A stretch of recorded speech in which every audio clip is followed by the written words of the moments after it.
Hi, I'm Christina Bergson with the Animal Law Firm, where we are fighting for the underdog.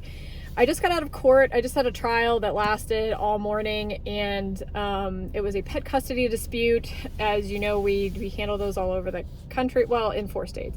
Hopefully soon to be 5. We're working on Texas. I promise Texas, we're coming.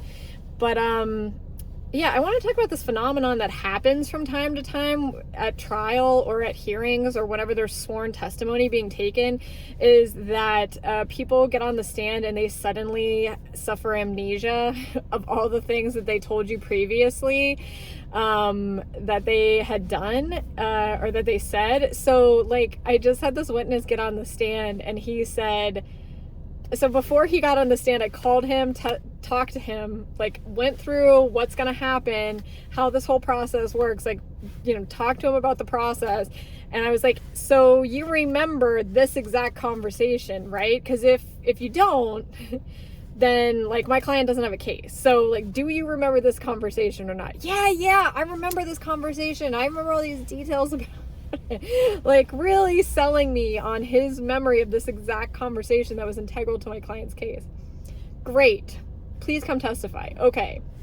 This witness shows up and I ask him, so do you remember the specific conversation? No, I don't remember that conversation specifically. I'm like, why did you drive 2.5 hours to come testify to something that you don't remember? Like, why are you doing this to me?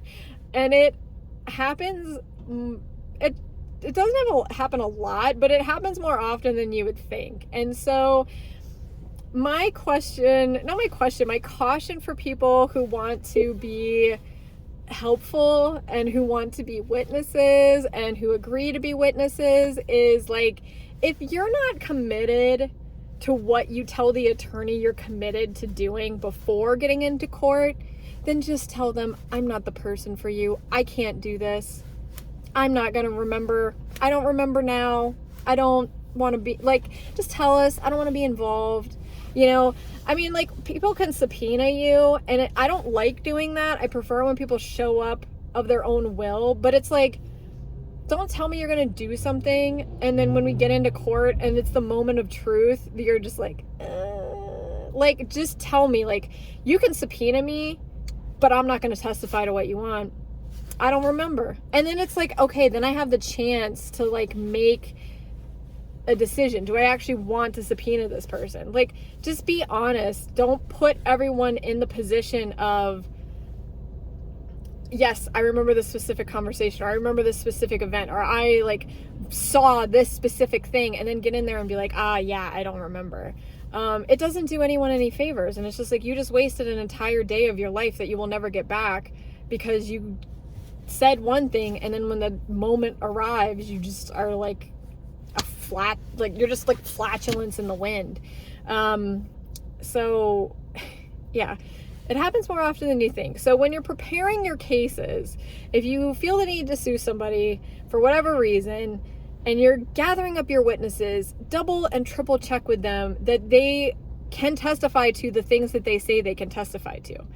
Sometimes they won't tell you the truth, but it's good to, like, double and triple check with them as the person who knows them, right? When I call them, sometimes they just tell me what I want to hear to get me off the phone because they don't want to be involved. But rather than be honest and tell somebody that, they're like, oh, well, I'm just gonna, I don't know what people think half the time.